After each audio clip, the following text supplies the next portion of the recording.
우리가 매일 지나치는 건물 천장에 달린 스프링클러. 사실 평소엔 있는지도 잘 모르잖아요. 그런데 말이죠. 이 평범해 보이는 장치가 진짜 잘 작동하는지 확인하는 방법에는 정말 기가 막힌 아이디어가 숨어 있습니다.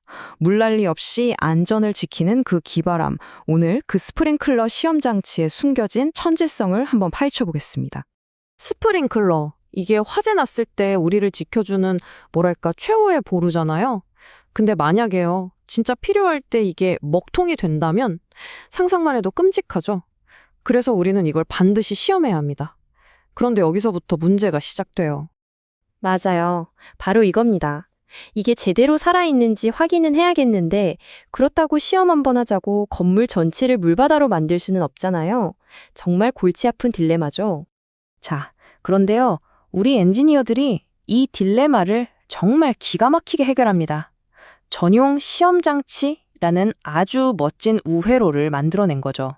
이게 뭐냐면요. 법으로도 딱 정해져 있는 건데 쉽게 말해서 시스템 전체를 멈추지 않고 딱 스프링클러 한 개가 터진 그 상황만 아주 안전하게 흉내내 보는 거예요.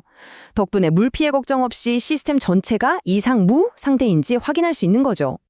자, 그럼 본격적으로 한번 파헤쳐 볼까요? 이 시험 장치에는 아주 중요한 3가지 규칙이 있는데 그 첫 번째가 바로 위치입니다. 어떻게 시험하는지만큼이나 어디서 시험하는지가 정말 중요하거든요. 이 위치를 이해하려면 먼저 시스템 종류를 알아야 해요. 크게 2가지가 있는데 습식이랑 건식이 있어요. 습식은 말 그대로 배관에 물이 꽉 차 있어서 불이 나면 바로 쏴주는 거고요. 반면에 건식은 추런 곳, 그러니까 동파 위험이 있는 곳에 주로 쓰는데 평소엔 배관에 공기가 차 있다가 불이 나면 그때 물이 들어오는 방식이죠. 약간의 시간 차이가 있겠죠? 바로 이 차이 때문에 시험하는 위치가 완전히 달라집니다.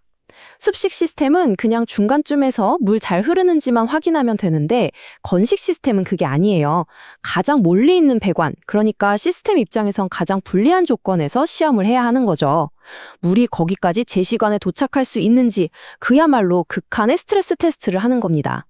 엄청나게 큰 물류 창고나 지하 주차장 같은 곳을 한번 떠올려 보세요. 그 길고 긴 배관을 꽉 채운 공기를 다 밀어내고 물이 끝까지 가야 하는 거잖아요? 여기서 시간은 정말 생명하고 바로 연결되는 문제입니다. 그래서 기준이 아주 명확하게 정해져 있습니다. 바로 단 1분입니다. 이 60초 안에 물이 나오지 않으면 그 시스템은 불합격인 거예요. 이 1분이 바로 거대한 건식 시스템의 생사를 가르는 골든타임인 셈이죠. 자, 위치의 중요성은 이제 확실히 아셨죠? 그럼 다음 규칙으로 넘어가 보죠. 이제 어디서 시험해야 하는지는 알았으니 어떻게 진짜 화재 상황처럼 완벽하게 모의 실험을 할 수 있을까 하는 문제입니다. 시험 장치는 의외로 간단하게 생겼어요. 3부분으로 나뉘는데 먼저 25mm 이상의 굵은 배관, 이건 실제랑 비슷한 물의 양을 흘려보내기 위해서고요. 그리고 시험을 시작하고 멈추는 개폐 밸브가 있고 마지막으로 가장 중요한 오리피스라는 게 있습니다. 이게 바로 실제 스프링클러 헤드의 역할을 대신하는 일종의 대역 배우라고 생각하시면 돼요. 맞습니다. 핵심은 바로 이거예요. 동등한 방수성.